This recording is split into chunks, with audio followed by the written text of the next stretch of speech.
లోకంలో ఎక్కడా లేని విశేషం. ఒక్కసారి ఆయన ముఖం వంక చూసి నమస్కారం చేసి 16 నామములు ఉన్న శ్లోకం చెప్పి బయటికి వెడితే చాలు విజయం సిద్ధిస్తుంది అని. రెండవది ఆయన యొక్క అపారమైన కరుణ. ఇంకా అంతా ఇంత కరుణ కాదు విఘ్నేశ్వరుడిది. ఆయన క్షమించినంత తొందరగా ఎవ్వరూ క్షమించరు. మీరు చూడండి, అందరికన్నా ఎక్కువగా మరిచిపోయే లక్షణం ఎవరికి ఉంటుంది అంటే పిల్లల యందు ఉంటుంది. మీరు పిల్లలు అనేటప్పటికీ ఒక విషయం జ్ఞాపకానికి తెచ్చుకోవచ్చు. పెద్దవాళ్ళు ఏదైనా తింటున్నారనుకోండి, ఎవరో పెద్దలు వచ్చారు ఇంటికి, ఇంట్లో భోజనమో ఫలహారమో చేస్తున్న పెద్ద ఆయన ఆ పళ్ళెం పట్టుకునో లేకపోతే చేతిలో ఏ ఉండ్రాయో కుడుమో పట్టుకుని తింటూ వీధిలోకి వెళ్ళి స్వాగతం పలకడం, ఆ పళ్ళెం లోపల పెట్టి తాను పెడతాడు. విఘ్నేశ్వరుడు ఒక్కడు మాత్రం చేతిలో కుడుము పట్టుకుని తిరుగుతూ ఉంటాడు. అంటే పిల్లవాడి లక్షణం. ఆయన మనసుకి కలిగినటువంటి కష్టాన్ని చాలా తొందరగా ఒక బాలుడు ఎలా మరిచిపోతాడో అలా మరిచిపోయి క్షమించగలిగినటువంటి గుణం, అనుగ్రహించగలిగిన గుణం విఘ్నేశ్వరుని యందు ఉంది. అందుకని ఆయన బాలరూపంతో ఎప్పుడు చేతిలో కుడుము పట్టుకుని తిరుగుతూ ఉంటాడు. అది కారణం. బాలగణపతి అని ఎప్పటికీ ఆయన పరమశివుని యొక్క పెద్ద కుమారుడు. తమిళ దేశంలో పిళ్ళయార్ పిళ్ళయార్ అంటుంటారు. అంటే పెద్ద కొడుకు పెద్ద కొడుకు. ఎప్పటికీ అలా పెద్ద కొడుకు ఒక పిల్లవాడిగా ఉండిపోవడానికి కారణం ఏమిటంటే ఆయన యొక్క క్షమాగుణం. ఇది రెండవ లక్షణం. ఇక మూడవ లక్షణం ఏమిటి అంటే విఘ్నేశ్వరుణ్ణి స్మరించినంత మాత్రము చేత విఘ్నము తొలగిపోతుంది. విఘ్నము అంటే పరమ ప్రమాదకరమైనది. అది కార్యహంతి, అంటే ఇక కార్యము జరగకుండా చేసేస్తుంది. ఏదో కష్టపడితే కార్యం జరగడం కాదు, అసలు ఇక ఆ కార్యం జరగదు, అర్ధంతరంగా ఆగిపోతుంది. అట్లా కార్యం ఆగిపోయింది అంటే విఘ్నేశ్వరుని యొక్క అనుగ్రహం లేదు అని గుర్తు. అందుచేత విఘ్నమును తొలగించి కార్యము జరిగేటట్లు చెయ్యగలిగిన వాడెవరు అంటే విఘ్నేశ్వరుడు. విచిత్రమైన విషయం ఏమిటంటే ఇంత గొప్ప అనుగ్రహం ఇవ్వగలిగినటువంటి విఘ్నేశ్వరుడు కేవలముగా తనకేదో పెద్ద ఉపకారం చేస్తే, చాలా గొప్ప పూజ చేస్తే అనుగ్రహించడం కాదు, పరమ తేలికగా అనుగ్రహిస్తాడు. ఎంత తేలికగా అనుగ్రహిస్తాడు అంటే 4 గరికపోచలు తీసుకొచ్చి ఆయన పాదముల మీద సమర్పించినంత మాత్రం చేత ఆయన ప్రసన్నుడైపోతాడు. అందుకే ఎక్కడా లేని రీతిలో ఈ గరికతోటి విఘ్నేశ్వరుడికి పూజ, అంటే ఆయన యొక్క సౌలభ్యాన్ని ఆ పూజ తెలియచేస్తుంది. అటువంటి విఘ్నేశ్వరుడి పూజ మీరు గమనిస్తే మీకు ఒక విచిత్రం కనపడుతుంది. శ్రీరామ నవమి ఉందనుకోండి, చైత్రమాసంలో శుక్లపక్షంలో వచ్చే నవమి శ్రీరామ నవమి. కృష్ణాష్టమి ఉందనుకోండి, శ్రావణ మాసంలో కృష్ణపక్షంలో అష్టమి నాడు వచ్చేటటువంటిది కృష్ణాష్టమి. మాస శివరాత్రి ఉందనుకోండి, ప్రతీ నెల కృష్ణపక్షంలో వచ్చే చతుర్దశి మాస శివరాత్రి. శుక్లపక్షంలోనైనా వస్తుంది, కృష్ణపక్షంలోనైనా వస్తుంది.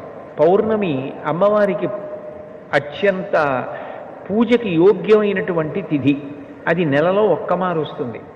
కానీ విఘ్నేశ్వరుడికి సంబంధించినటువంటి పూజ శుక్లపక్షంలోనూ కృష్ణపక్షంలోనూ 2 సార్లు వస్తుంది. శుక్లపక్షంలో వచ్చేటటువంటి 4వ తిథి ఏదైతే ఉందో ఆ చతుర్థి విఘ్నేశ్వరుడి యొక్క పూజకి ఉద్దేశింపబడింది. వరసిద్ధి వినాయక వ్రతకల్పము అని భాద్రపద మాసంలో శుక్లపక్షంలో చతుర్థి తిథి నాడు చేస్తారు. మళ్ళీ సంకటహర చతుర్థి అని కృష్ణపక్షంలో వచ్చేటటువంటి చతుర్థి అంటే 4వ తిథి నాడు చేస్తారు. విచిత్రం ఏమిటంటే శుక్లపక్షంలో వచ్చే 4వ తిథి నాడు విఘ్నేశ్వరుడికి వ్రతం, కృష్ణపక్షంలో వచ్చేటటువంటి 4వ తిథి నాడు కూడా విఘ్నేశ్వరుడికి వ్రతం. ఈ 2 కూడా విఘ్నేశ్వర సంబంధమైన వ్రతాలే. ఇంకా విచిత్రమైన విషయం ఏమిటంటే ఈ 2 వ్రతాలని నిర్ణయించినటువంటి వాడు కూడా విఘ్నేశ్వరుడే. ఇవి ఇట్లా జరగాలి, ఈ కల్పం ఇట్లా ఉండాలి, ఇటువంటి కథ చెప్పుకోవాలి అని దానికి నిర్ణయం చేసినటువంటి వాడు కూడా విఘ్నేశ్వరుడే. నిజానికి సంకటం అనేటటువంటి మాట ఊహ చెయ్యడానికే పరమ భయంకరమైనది. జీవితంలో ఏ కారణం చేత కూడా రాకూడని కష్టం ఏది అంటే సంకటం. సంకటము అన్న మాటకు అర్థం ఏమిటంటే ఇరుకైన దాని యందు చిక్కుకొని పోవుట.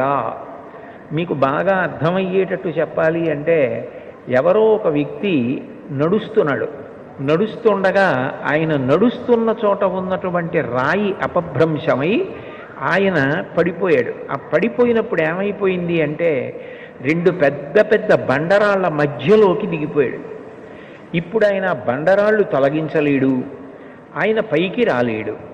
ఎవరైనా పట్టుకుని పైకి లాగుదామన్నా జారిపోవడం అయితే జారిపోయాడు, కానీ ఆయన ఆ ఇరుకులోంచి పైకి రాలేడు. బలవంతంగా లాగే ప్రయత్నం చేశారనుకోండి, ముక్క ఊడిపోతాడంతే తప్ప ఆయన్ని పైకి లాగలేరు.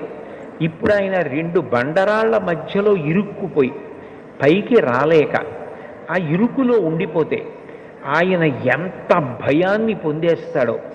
అక్కడ ఇరుక్కుపోయిన వాడు ఇక పైకి రాలేను, నా ప్రయత్నం సరిపోదు, బయట ఉన్నవాళ్ళు కూడా నన్ను తీయడం సాధ్యం కాదు, అటువంటి విచిత్రమైన పరిస్థితుల్లో నేను ఈ ప్రమాదంలో ఇరుక్కుపోయాను, ఇక నేను బయటికి రాలేను అన్నప్పుడు ఆ వ్యక్తి ఎంత కష్టంలో ఉంటాడో అంతటి కష్టం కలగడాన్ని సంకటము అని పిలుస్తారు. అటువంటి సంకటాన్ని కూడా తీయగలిగిన వాడు ఎవరు అంటే విఘ్నేశ్వరుడు.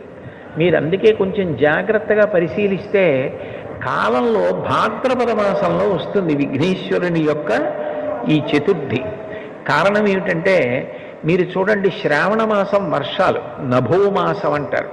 నల్లటి మబ్బులు ఆకాశంలో బాగా కిందకి దిగి వచ్చేసి చీకటిగా ఉండి విశేషంగా వర్షం పడుతుంది. భాద్రపద మాసం వచ్చేటప్పటికీ అంతకు ముందు శ్రావణ మాసంలో వర్షాలు పడిపోయిన కారణం చేత తీగలు డొంకలు అన్నీ పెరిగిపోతాయి. అరణ్యంలో ముందు శాకాహారం తినే ప్రాణులు బాగా తింటే తప్ప మాంసాహారం తినే ప్రాణులకు ఆహారం దొరకదు. ముందు ఒక కుందేలో లేడో జింకో కడుపు నిండా తిందనుకోండి, అప్పుడు మాంసాహారం తినే పెద్ద పులి సింహం లాంటివి ఆ లేడినో జింకనో తింటాయి. అది తినాలంటే అరణ్యంలో స్వేచ్ఛగా తిరగాలి. తిరగడానికి తీగలు మొక్కలు డొంకలు అడ్డొచ్చేస్తాయి. అప్పుడు దాన్ని తొలగించేది ఎవరు అంటే మొట్టమొదట ఏనుగు నడుస్తుంది. ఏనుగు కేవలం నడిచి వెళ్ళిపోతుంది. ఏనుగు యొక్క శరీరమే దానికి గొప్ప ఉపకరణం. అది నడిచి వెళ్ళిపోతుంటే తీగలు అవి అన్నీ తెగిపోతాయి. దాని తొండంతో అది అడ్డొచ్చిన వాటన్నింటినీ తొలగతోసుకుంటూ కాళ్ళతో తొక్కుతూ వెళ్ళిపోతుంది. ఏనుగు వెళ్ళిపోయిందనుకోండి, మార్గం వచ్చేస్తుంది. ఆ మార్గంలో లేళ్ళు జింకలు వెళ్ళిపోతాయి. నాయకుడు అన్న మాటకు అర్థం ఏమిటంటే ముందు నుండి నడిపించగలిగినటువంటి వాణ్ణి నాయకుడు అంటారు. నయన నాయక, నయనం అంటే కన్ను, ఇది ముందు పనిచేస్తుంది, దూరంగా ఉన్నదాన్ని కూడా చూస్తుంది. మనసు దాని యందు అనురక్తమవుతుంది. ముందు కన్ను విడుతుంది, నాయకుడు ముందెడతాడు. నాయకుడు వెనక మిగిలిన వాళ్ళందరూ నడుస్తారు. ఆ నాయకుడు దారి తప్పాడనుకోండి, వెనకనున్న వాళ్ళందరూ కూడా దారి తప్పుతారు. నాయకుడే గోతిలో పడిపోయాడు అనుకోండి, వెనకనున్న వాళ్ళందరూ గోతిలో పడిపోతారు. అందుకని నాయకుడు విశిష్టమైన నాయకుడై ఉండాలి. వి అన్న అక్షరానికి సంస్కృతంలో గొప్పది అన్న అర్థం ఉంటుంది, చెడ్డది అన్న అర్థం ఉంటుంది. అది సందర్భాన్ని బట్టి వి ఎలా వాడారు అన్నది చూసుకోవాలి. వినాయకుడు అంటే విశిష్టమైన నాయకుడు. విఘ్నేశ్వరుడికి ఒక్క నమస్కారం పెడితే ఆయన ముందు నడుస్తాడు. ఆయన ముందు నడుస్తున్నాడు అనుకోండి, విఘ్నములన్నిటినీ పోగొట్టేస్తాడు. మీకు ఆశ్చర్యకరమైన విషయం ఏమిటంటే, విఘ్నేశ్వరుడు విఘ్నములను పోగొట్టడమే కాదు, విఘ్నమును కల్పిస్తాడు కూడా. ఒక్కొక్క చోట ఇద్దరు వినాయకులు ఉంటారు. ఇద్దరు వినాయకులుంటే గుర్తు ఏమిటంటే, ఒకడు విఘ్నకరుడు, విఘ్నాన్ని కల్పిస్తాడు. ఇంకొక ఆయన విఘ్నహరుడు, విఘ్నాన్ని తీసేస్తాడు. విఘ్నం ఎందుకు కల్పిస్తాడు అంటే, ఒకడు అత్యంత ప్రమాదకరమైన పని ఏదో చేయబోతున్నాడు అనుకోండి, వాడు సమాజానికి అంతటికీ కూడా ప్రమాదము జరిగేటటువంటి పని సమాజం మీద అక్కసుతో చేయడానికి సిద్ధపడుతున్నాడు. వాడు చేద్దామనుకున్న పని జరగకుండా విఘ్నేశ్వరుడు అడ్డొచ్చి సమాజాన్ని కాపాడతాడు. అప్పుడు ఆయన విఘ్నకరుడు. అంటే చెడు చేసే వాళ్ళకి విఘ్నం కల్పించి చెడు జరగకుండా చేసి సమాజాన్ని కాపాడతాడు.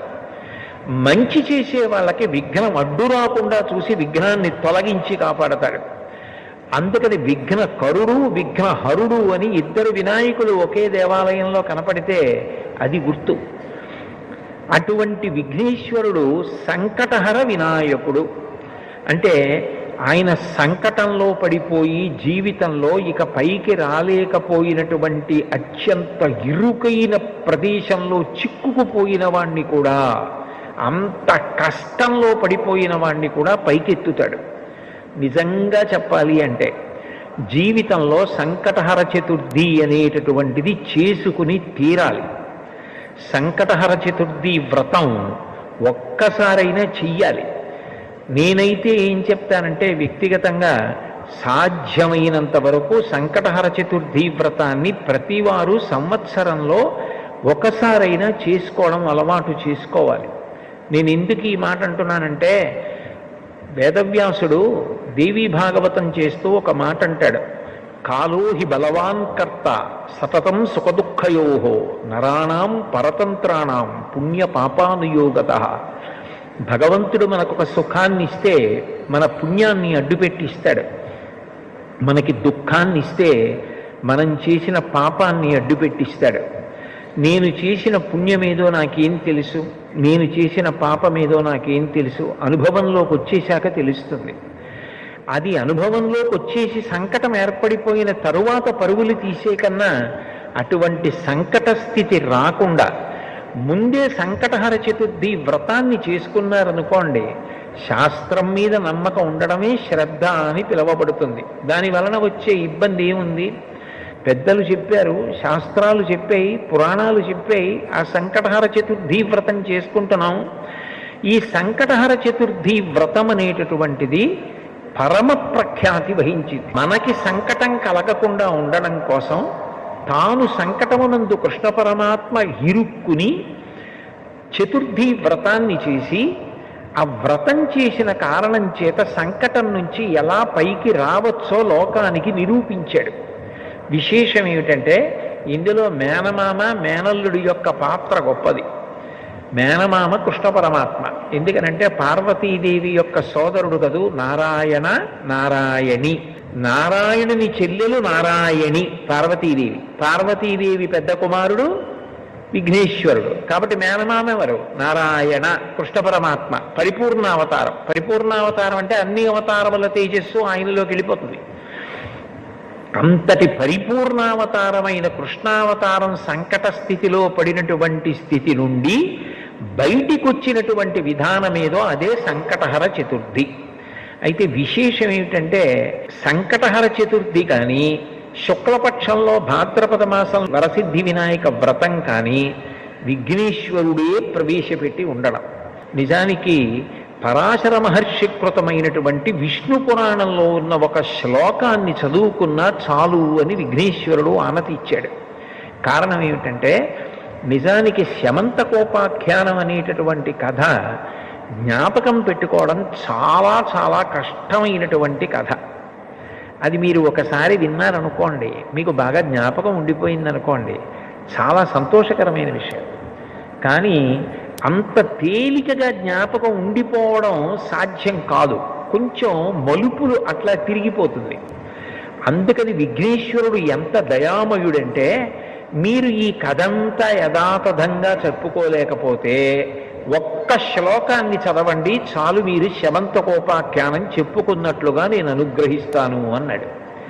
ఇప్పుడు నేను ఆ శమంతకోపాఖ్యానము వలన ఈ భాద్రపద శుక్లపక్షంలో వచ్చే చతుర్థి వ్రతం ఎలా వచ్చింది, కృష్ణపక్షంలో వచ్చేటటువంటి చతుర్థి సంకటహర చతుర్థి ఎలా వచ్చింది అన్న విషయాల గురించి మాట్లాడడానికి ప్రయత్నం చేస్తాను. పూర్వం యదువంశంలో నిఘ్నుడు అని ఒక మహారాజు గారు ఉండేవారు. ఆయనకి ఇద్దరు కుమారులు, సత్రాజిత్తు, ప్రసేనుడు. ఆ సత్రాజిత్తు సూర్య భగవానుణ్ణి ఆరాధన చేశాడు. ఆరాధన చేసినప్పుడు సూర్య భగవానుడు ప్రత్యక్షమయ్యాడు. ప్రత్యక్షంగా కంటికి కనపడేటటువంటి పరబ్రహ్మస్వరూపం సూర్య భగవానుడు. సృష్టికర్త, స్థితికర్త, ప్రళయకర్త ముగ్గురు కలిసిపోయి ఒక వెలుగుల ముద్ద అయిపోయి కనపడితే ఈ కంటితో చూడడానికి వీలైనటువంటి పరబ్రహ్మస్వరూపం సూర్య భగవానుడు. అందుకే తిక్కన గారు భారతంలో నీరజాకరములు నిష్ఠయై చేసిన భవ్యతపంబు ఫలమనంగా దినసముఖాకి నందిత చక్రయుగ్మకంబులయనురాగంపు బ్రోవనంగా హరిహర బ్రహ్మ మహానుభావంబులొక్కటింకాగరగిన గట్టి అనగా అతుల వేదత్రయ లతికాచయము పెనుబంధం పుట్టెడు మూల కందమనగా అఖిల జగముల కందర ఎగుచు జనసమాజ కరపుట హృదయ సరోజములకు ముకుళనంబును జృంభణంబును నర్చి భానుబింబంబు పూర్వాద్రిపై విలింగి అంటారు. హరి హర బ్రహ్మ మహానుభావంబులొక్కటింకాగరగిన గట్టి అనగా సృష్టికర్త, స్థితికర్త, ప్రళయకర్త ముగ్గురు కలిసి పరబ్రహ్మముగా ఈ కంటితో చూడడానికి వీలైన కాంతిపుంజంగా ఆకాశంలో ప్రకాశిస్తే అదే సూర్యనారాయణమూర్తి. ఆ సూర్యుణ్ణి ఉపాసన చేశాడు సత్రాజిత్తు. ఉపాసన చేస్తే సూర్య భగవానుడు ప్రత్యక్షమయ్యాడు. ఒక రూపంతో భూమి మీదకి దిగొస్తే ప్రత్యక్షమయ్యాడు అంటారు. ఈ కంటితో చూడడానికి వీలుగా తన తేజస్సుని తగ్గించుకుని వస్తాడు భగవంతుడు. అట్లా వచ్చాడు. వస్తే స్తుతి చేసినటువంటి సత్రాజిత్తు సూర్యనారాయణమూర్తి యొక్క మెడలో ఉన్నటువంటి శమంతకమణిని అడిగాడు. అడిగితే సూర్య భగవానుడు అన్నాడు, ఈ శమంతకమణిని ఇవ్వడానికి నాకు అభ్యంతరం లేదు, నేను నీకు ఇస్తాను. కానీ ఈ శమంతకమణి వలన కొన్ని ప్రయోజనాలు ఉన్నాయి, కొన్ని ప్రమాదాలు ఉన్నాయి. ఈ శమంతకమణి రోజుకి విశేషంగా బంగారాన్ని ఇస్తుంది, బారువుల బంగారం ఇస్తుంది. అంత బంగారం ఒక వ్యక్తి దగ్గర పెరిగిపోతే లోకకంటకుడవుతాడు. అంటే లోకమంతా కూడా ఆయన్ని నిందిస్తుంది, అంత డబ్బుందని అసూయ చేత. అది ఒకటో ప్రమాదం. రెండవది, ఈ శమంతకమణి ఎవరు మెడలో వేసుకున్నారో వారు ఎప్పుడూ బాహ్యమునందు ఆంతరమునందు శౌచంతో ఉండాలి. అంటే మూత్ర విసర్జన చేసినా, శరీరంలోంచి ఏదైనా మలం బయటికి వెళ్ళినా వెంటనే కాళ్ళు చేతులు కడుక్కుని ఆచమనం చేయాలి, స్నానం చేయాలి. లోపల దుర్మార్గమైన ఆలోచనలు రాకూడదు. అటువంటివి కానీ వచ్చి ఈ మణిని మెడలో ధరిస్తే అది ఎవరు మెడలో వేసుకున్నారో వాళ్ళని సంహరిస్తుంది, వాళ్ళు చనిపోతారు. కాబట్టి ఈ మణి వలన ప్రయోజనము ఉంది, ప్రమాదము ఉంది. ఈ మణి ఎక్కడ ఉంటుందో అక్కడ దుర్భిక్షం ఉండదు, కరువు ఉండదు, కాటకం ఉండదు, అనారోగ్యం ఉండదు, ప్రమాదకరమైన వ్యాధులు ఉండవు. ఇవన్నీ శమంతకమణి ఉన్న చోట ఉండే లక్షణాలు. శమంతకమణి ధరించిన వ్యక్తి బాహ్యాభ్యంతర శౌచాన్ని పొంది ఉండకపోతే మాత్రం ఆ వ్యక్తి మరణిస్తాడు అని చెప్పి సూర్య భగవానుడు శమంతకమణిని సత్రాజిత్తుకి ఇచ్చాడు. సత్రాజిత్తు సంతోషంగా మణిని మెడలో వేసుకుని నగర వీధులలో వస్తున్నాడు. ద్వారకానగర పౌరులందరూ కూడా ఆ సత్రాజిత్తుని చూసి ఎంత తేజస్సుతో వెలిగిపోతున్నాడో, బహుశः ఎవరో దేవత వస్తున్నాడు కృష్ణ పరమాత్మ దర్శనానికి అనుకొని పరిగెత్తికెళ్ళి కృష్ణుడికి చెప్పారు. కృష్ణుడికి తెలియని విషయం ఏముంటుంది, సర్వజ్ఞుడు. సూర్యనారాయణమూర్తి నుండి వరంగా శమంతకమణిని సత్రాజిత్తు పొందాడు అన్న విషయాన్ని గ్రహించి సత్రాజిత్తుని సభకి పిలిపించి, వ్యక్తి ఐశ్వర్యవంతుడైపోయి ప్రభుత్వం పేదదైపోతే అర్థం లేని విషయం అయిపోతుంది. ఈ శమంతకమణి నీ దగ్గర ఉంటే బారువుల బంగారం నీ దగ్గర పెరిగిపోతే ఉపయోగం ఏముంది? ఇది మహారాజు దగ్గర ఉంటే ఈ బంగారం దేశక్షేమానికి వినియోగించవచ్చు. కాబట్టి ఆ శమంతకమణిని మహారాజుకి ఇమ్మని అడిగాడు. కృష్ణ పరమాత్మ యొక్క తత్వాన్ని మీరు పరిశీలిస్తే ఆయన దయాసముద్రుడు, ఆయన పరమాత్మ. ఆయనకి స్వార్థం, ఆయనకి అవన్నీ తీసుకుని దాచుకుందామన్న అవసరం ఆయనకి ఎందుకుంటుంది? లక్ష్మీదేవికి పతి ఆయన, లక్ష్మీదేవికే భర్త అయిన పరమాత్మ ఇవన్నీ నాకు కావాలని కోరుకోవలసిన అవసరం ఏముంది? ప్రజాక్షేమము కొరకు అడిగాడు ఆయన. కానీ సత్రాజిత్తు ఇవ్వకపోగా ఈ కృష్ణ పరమాత్మకి బాల్యం నుంచి కూడా నవనీత చోరుడు అని ఒక పేరుంది. ఈ శమంతకమణిని అపహరిస్తాడేమోనని భయపడి తన దగ్గర పెట్టుకోవడం మానేశాడు. అంటే ఆంతరమునందు శౌచము పోయింది, భగవంతుడికి వ్యతిరేకమైన ఆలోచన వచ్చింది, స్వార్థం పెరిగిపోయింది.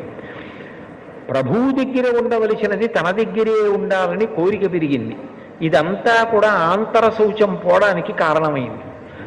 తన దగ్గర ఉంటే ప్రమాదం జరుగుతుందేమో అని తన తమ్ముడు ప్రసేనజిత్తుకి ఇచ్చి ఇది నువ్వు మెడలో వేసుకు తిరిగన్నాడు. ప్రసేనజిత్తు మెడలో వేసుకు తిరుగుతూ ఉండేవాడు. ఒక రోజున ప్రసేనజిత్తు వేటకి బయలుదేరాడు. బయలుదేరి వేటకి వెళ్ళినప్పుడు అనుకోకుండా ఆయనతో పాటు కృష్ణ పరమాత్మ కూడా వెళ్ళాడు. అనేక మంది పౌరులు కూడా వెళ్ళారు. అరణ్యంలో క్రూర మృగాల్ని వేటాడుతున్నారు. సమయం తెలియలేదు. వేట అనేటటువంటిది తమకంతో కూడుకున్నది. జూదం, వేట, వీటిలో ఎంత సమయం పోయిందన్నది తెలియదు. తమకం కలుగుతుంది. ఆ తమకము చేత చీకటి పడిపోయింది, వేటాడుతూనే ఉన్నారు. ఈలోగా ప్రసేనజిత్తు శరీర శోధన చేసుకోవలసి వచ్చింది. శరీర శోధన అంటే శరీరంలో పెరిగిపోయినటువంటి అపవిత్రమైన మలినమైనటువంటి నీరు మూత్రంగా విడిచిపెట్టేయడం, ఇటువంటి పనులు. అవి విడిచిపెడితే కాళ్ళు చేతులు కడుక్కోవాలి, ఆచమనం చెయ్యాలి, లేకపోతే బాహ్య శౌచం ఉండదు. కాబట్టి చీకటి పడిపోయే సమయానికి ప్రసేనజిత్తు అరణ్యంలో శరీర శోధన చేశాడు. కానీ కాళ్ళు చేతులు కడుక్కుని ఆచమనం చేయలేదు. దాంతో బాహ్య శౌచం పోయింది. ఎప్పుడైతే బాహ్య శౌచం పోయిందో శమంతకమణి వలన ప్రమాదం ఏర్పడుతుంది. ఇప్పుడు బాగా అరణ్యం, ఆ పైన చీకటి పడిపోయింది. ఈ ప్రసేనజిత్తు గుర్రం మీద తిరిగి ఊరు వెళ్ళిపోతున్నాడు ద్వారకా నగరానికి.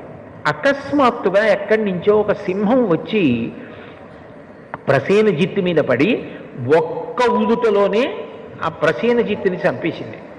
చంపేసి ఆయన శరీరాన్ని కొంత తినేసింది, గుర్రాన్ని కొంత తినేసింది. అంత చీకటిలో కూడా వెలిగిపోతున్నటువంటి ఆ శమంతకమణిని ఆశ్చర్యంతో చూసి తినడానికి పనికి రాకపోయినా నోట కరుచుకుని పట్టుకుపోయింది.